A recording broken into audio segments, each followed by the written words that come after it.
back to my channel. So ngayon meron na naman tayong bagong video. So habang tayo ay nasa ilalim ng enhanced community quarantine dahil sa coronavirus outbreak, so this is the chance para mag-practice tayong mag-makeup. We're going to do a simple makeup tutorial.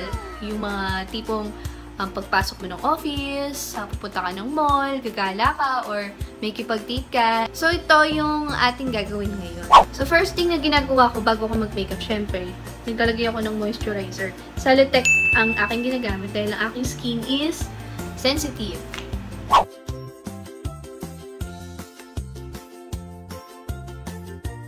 Next natin gagawin is maglalagay na tayo ng foundation. So I will be using Nichito Perfect Skin Stick Foundation with the shade of Sand. Yan.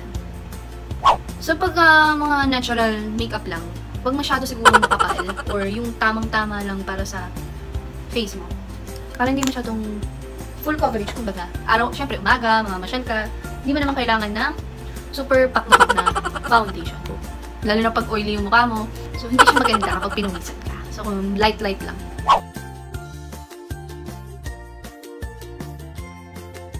Okay, so pwede tayong maglagay ng concealer, but it's optional.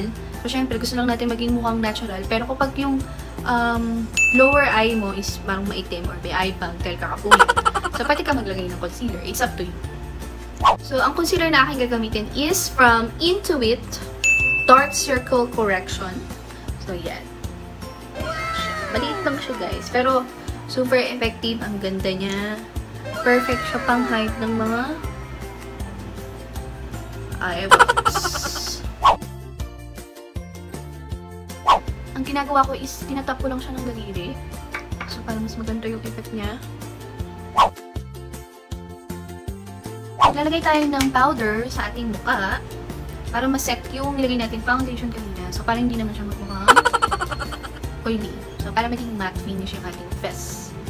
Para mas makatalaga siyang natural.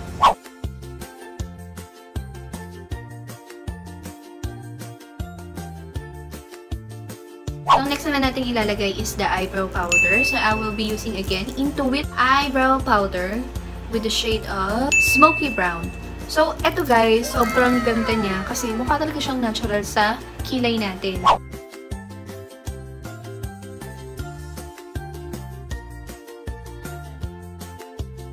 Okay, so our next is, maglalagay na tayo ng eyeliner. So, eyeliner, ito ay optional lang din. Pwede naman na mascara lang i-apply natin, pero mas gusto ko kasi with eyeliner para mas mag-bold yung mata ko kasi maliit yung mata ko, para lumaki siya.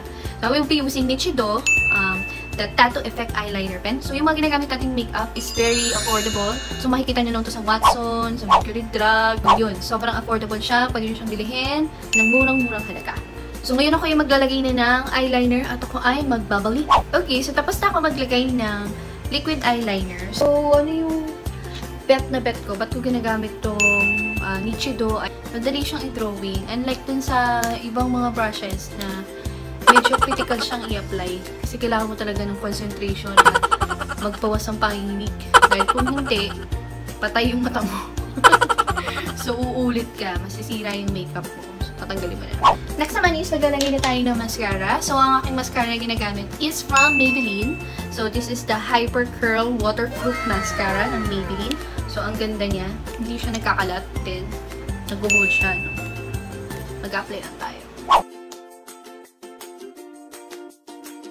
Okay, tapos natin maglagay ng mascara. So, i-curl lang natin siya. Just be careful na hindi matanggal yung mata nyo.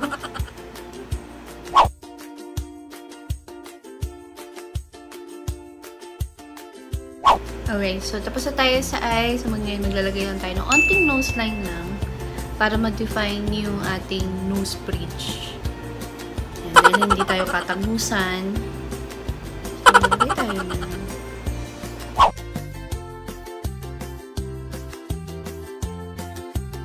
At syempre, kaunting contour. So, yun no, ang kinagamit ko palang pang contour powder is yung Vice. Yung shade niya is Aura Contour.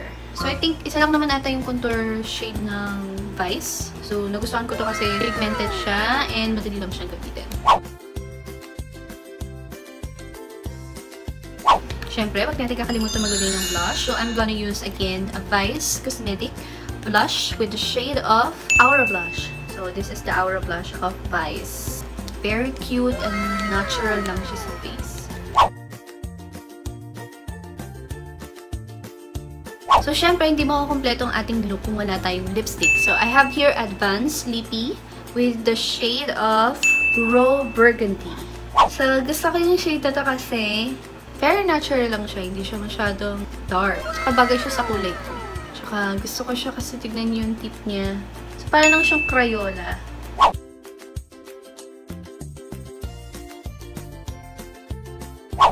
So, ayan. So, this is our final look. So, brush lang natin yung hair natin.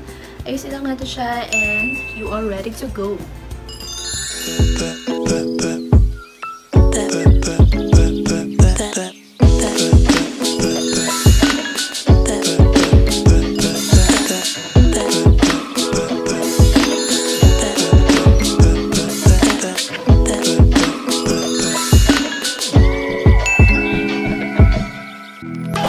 So, dito na natatapos ang ating makeup vlog. So, sana nagustuhan niyo ang ating tutorial and please don't forget to subscribe and click thumbs up and also click the bell button para lagi kayong updated sa mga vlogs and everything. Thank you so much, love! See you in my next vlog. Bye!